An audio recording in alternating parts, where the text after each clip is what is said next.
The language of deceit, notes and extracts. Passing thought 3. The propaganda matrix. We live under fire. We exist through a consistent daily barrage of propaganda. It's everywhere. On walls, in books, on screens, in shops, on the ground, in the sky, on clothes. It hangs in the air. It rests on transportation. There is no escape. As a result, our beliefs are shaped and our thoughts are managed and craftily directed daily.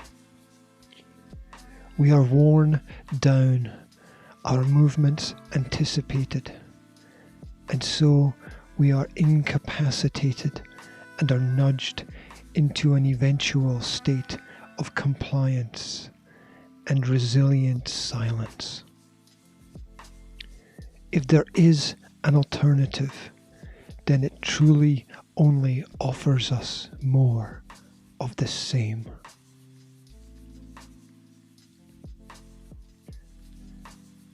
We limit ourselves with the simple, misguided belief that others have the right to govern over us. Government cannot grant you a single, determinable thing. It can only place limitations on that which was rightfully yours to begin with. It has no basis in tangible, lawful reality. Government is an agreement between people to act as a representative fictional institution. Life is fact, not fiction. Being a fictional entity, it can only interact with other fictional entities. This gives rise to what is known as your straw man or corporate person. It is not you, and so it stands to reason that the only way that a government can force you to comply with its demands is if you agree that you are another fictional corporate entity. The corporation is a corpse, C-O-R-P-S-E. The company is a corpse, C-O-R-P-S. Its marketing is a campaign. The sold needs to be bought. The lies need to be taught. The truth is, the system is in actuality less alive than the least active zombie in the most lifeless of low-budget, no-budget B-movies.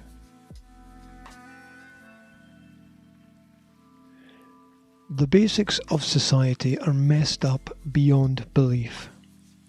The single function of government is to ensure that nothing impedes the process of regular business, and that communication remains free and open in all areas of public commerce or domain. The single function of religion is to remind us of the constant or imminent threat posed by any government, however large or small. The single function of a teacher is not to get in the way of human interest, innovation, or curiosity, and to equip the student with the independent means to solve any problem they might encounter. I implore you to argue the case for the fact that we have not got most of society's norms, if not all of them, backwards. And if we ever get it right, then things must be changed post-haste, lest too many embark on the great adventure of self-discovery.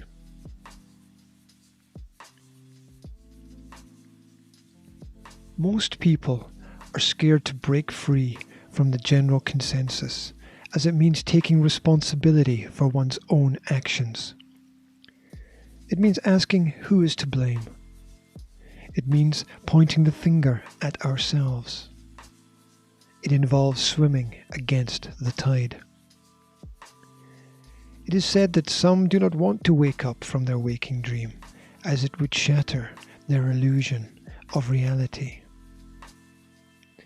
The meme has such a firm grasp on society that the amount of time and energy invested in it is actually directly proportional to the unwillingness to give it up. It often takes more energy to deny than to admit the truth. Resistance to necessary change comes from a place of fear, a worry of never having or being enough, and a fear of public reprimand for disobeying orders.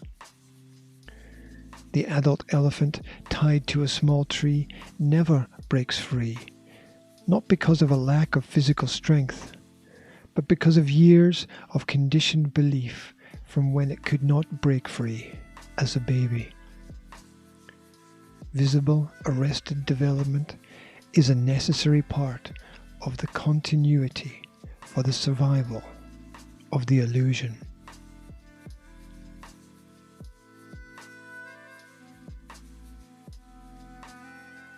The projected reality may be an image that exists in the minds of all men and women, the great Imaginarium. Therefore, it is only in the mind that independence from it can arise. It comes down to an understanding of who you are as a sovereign, self-governing being with an unalienable right to live freely without the threat of intimidation or coercion. Freedom truly is a state of mind, and mind itself, perhaps, a state of being. Furthermore, freedom comes down to a choice to be motivated by love or fear.